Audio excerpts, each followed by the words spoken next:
Los antiguos romanos tenían verdadera pasión por los espectáculos. Su calendario anual estaba repleto de fiestas que celebraban con distintos ciclos de juegos llamados ludi. Los ludi romani, los ludi cerealia, los ludi florales. Unos se realizaban en honor a un dios, otros celebraban las conquistas de César o el advenimiento de un emperador.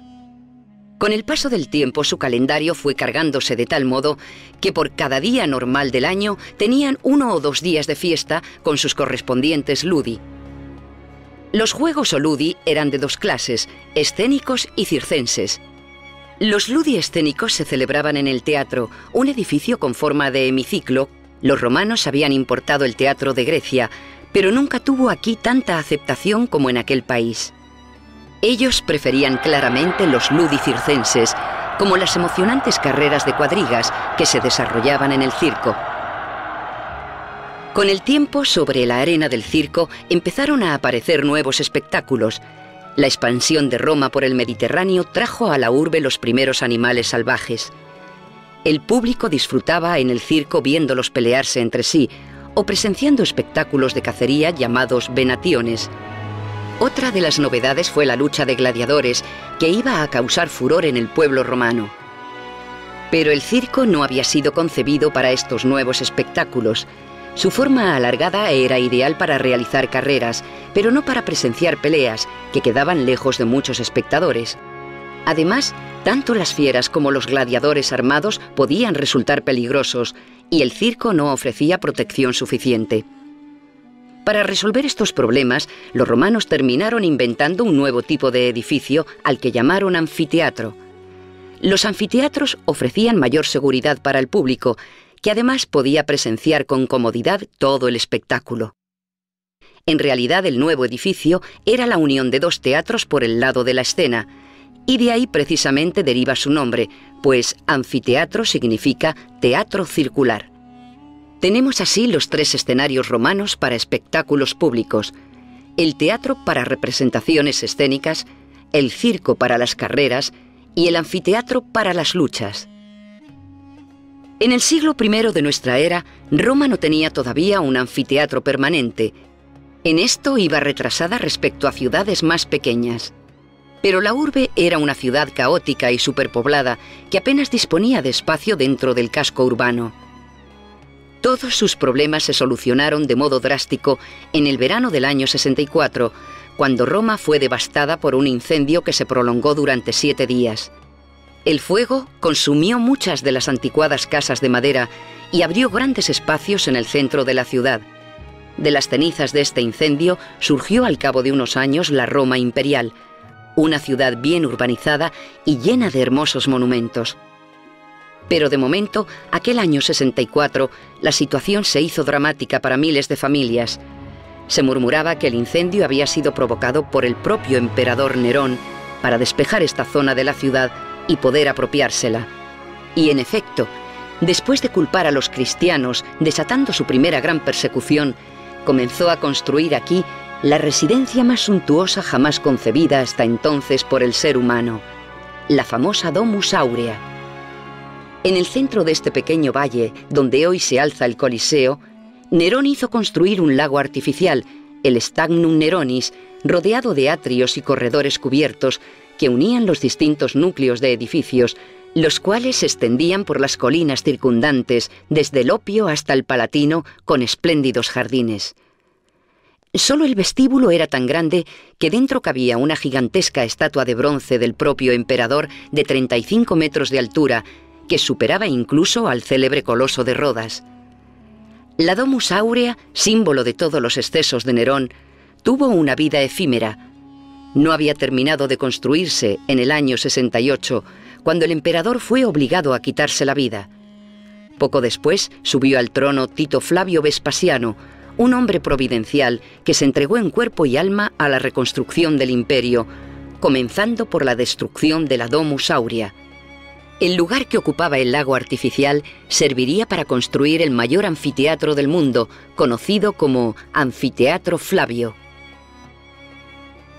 El lugar designado por Vespasiano para emplazar el anfiteatro estaba escogido inteligentemente. Por una parte, era el centro de la ciudad. Además, el lago artificial de Nerón era un buen lugar para excavar los enormes cimientos que necesitaría.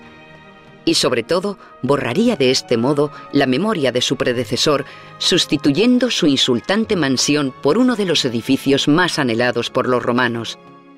Su construcción dio comienzo en el año 72 después de Cristo. Desconocemos el nombre de su arquitecto, pero su obra está considerada como una de las cimas de la arquitectura romana. El trabajo que este hombre tenía por delante era tan descomunal que fue necesario construir expresamente una carretera hasta las canteras de Tívoli para el traslado de la piedra. Teniendo en cuenta además la exquisita perfección con que se llevó a cabo la obra, resulta impresionante que fuera capaz de terminarla en solo 8 años. El famoso escritor Marcial, que fue testigo de su inauguración, comparaba este anfiteatro con las pirámides de Egipto, los jardines de Babilonia y otras maravillas de la antigüedad, y pensaba que todas ellas palidecían ante esta obra colosal. De todo el pueblo son ahora los paraísos que fueron de uno solo, decía el mismo Marcial en otro de sus célebres epigramas, recordando la destrucción de la Domus Aurea, y seguía: aquí, donde el coloso mira los astros de cerca, resplandecían los atrios odiados de un rey bestial, y su casa llenaba toda Roma. Aquí, donde hoy se erigen las moles del venerable anfiteatro, estaba el lago de Nerón.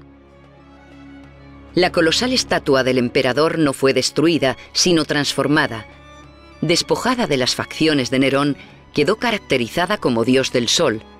Durante varias décadas estuvo situada a media ladera, en el lugar que ahora ocupa el templo de Venus y Roma, donde vemos las ruinas de un gran ábside. Cuando ese templo comenzó a construirse, Adriano ordenó que trasladaran la colosal estatua junto al anfiteatro.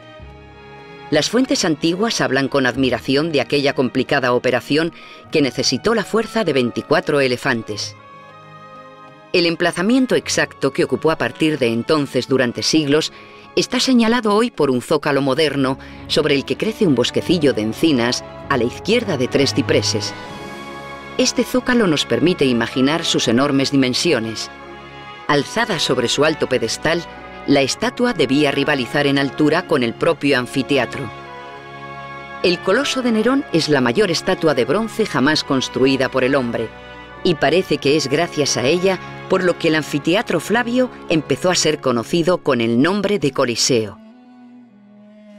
Lo primero que llama hoy nuestra atención son los espolones de ladrillo construidos por Giuseppe Valadier en 1826 para consolidar estos 2 anillos externos y evitar que siguieran desmoronándose. A través de los siglos, este lado septentrional del edificio fue siempre preservado del expolio para que quedara testimonio de su antigua grandeza. El anillo externo tiene 50 metros de altura y está construido con sillares de travertino. Las amplias arcadas que lo componen hacen que el vano prevalezca sobre el muro ciego, dando a la imponente mole una extraordinaria sensación de ligereza. Todavía distinguimos bien la numeración de los arcos de entrada, grabada con números romanos sobre la piedra. Observará que las columnas que flanquean estos arcos del primer nivel tienen capiteles de orden dórico. Las del segundo nivel, en cambio, son de orden jónico y las del tercero corintio. Esta sucesión de órdenes distintos que van ganando refinamiento con la altura fue después imitada muchas veces en los palacios del Renacimiento. Para recrear el edificio en toda su magnificencia, debemos todavía imaginar las 160 estatuas que rellenaban los arcos del segundo y tercer nivel, dando a esta sobria fachada un aspecto impresionante. Los 80 arcos al nivel de la calle constituían las 80 entradas al edificio. Cada espectador recibía una tablilla de ingreso donde estaba señalado el número del arco por el que debía acceder al interior.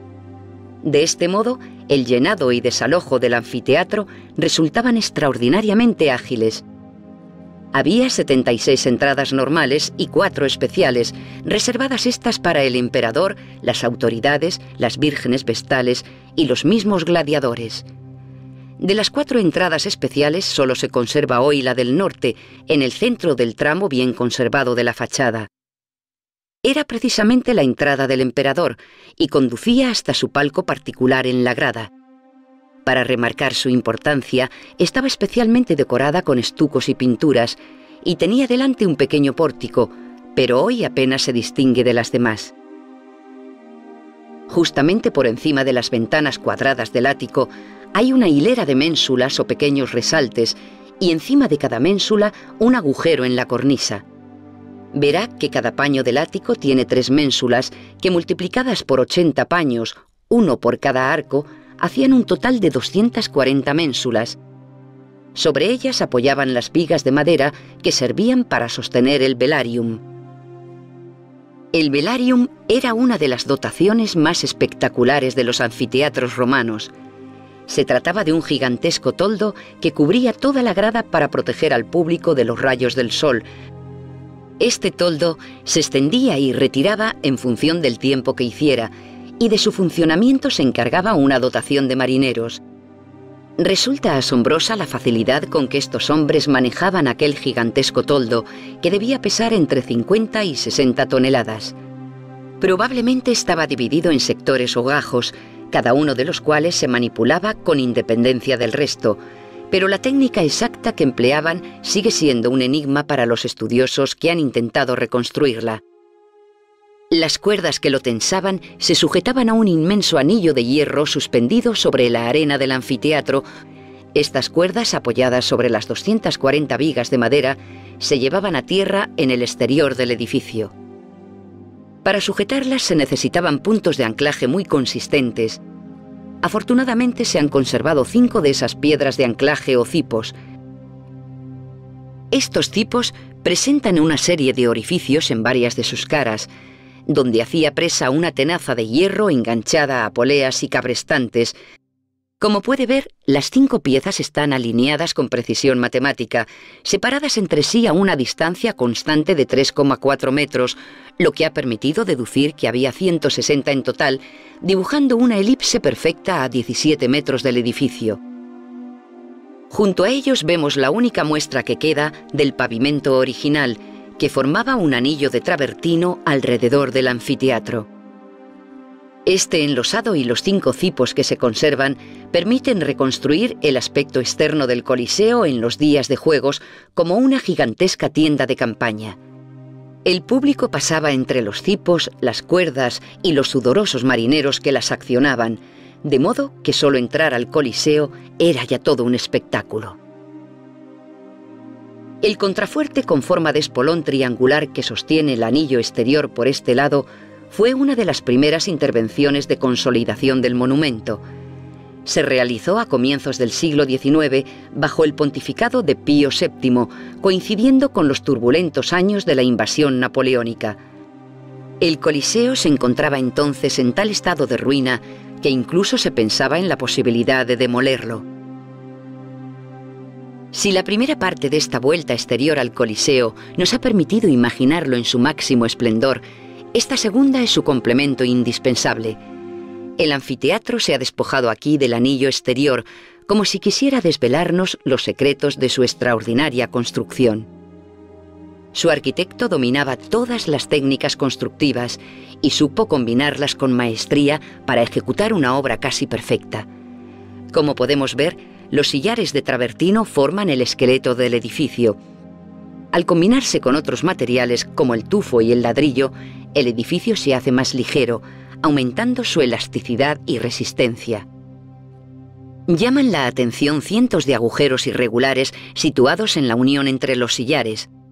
Fueron practicados durante la Edad Media, cuando los romanos utilizaban el Coliseo como cantera de materiales para acceder a los pernos de cobre que unían un sillar a otro. Estos pernos no se veían desde fuera. Se incrustaban en el bloque superior y encajaban en un agujero del sillar inferior, en el cual se vertía abundante cantidad de plomo fundido. El plomo tenía la función de amortiguar las sacudidas de los posibles terremotos. Se trata del más sofisticado sistema de construcción antisísmica de la antigüedad.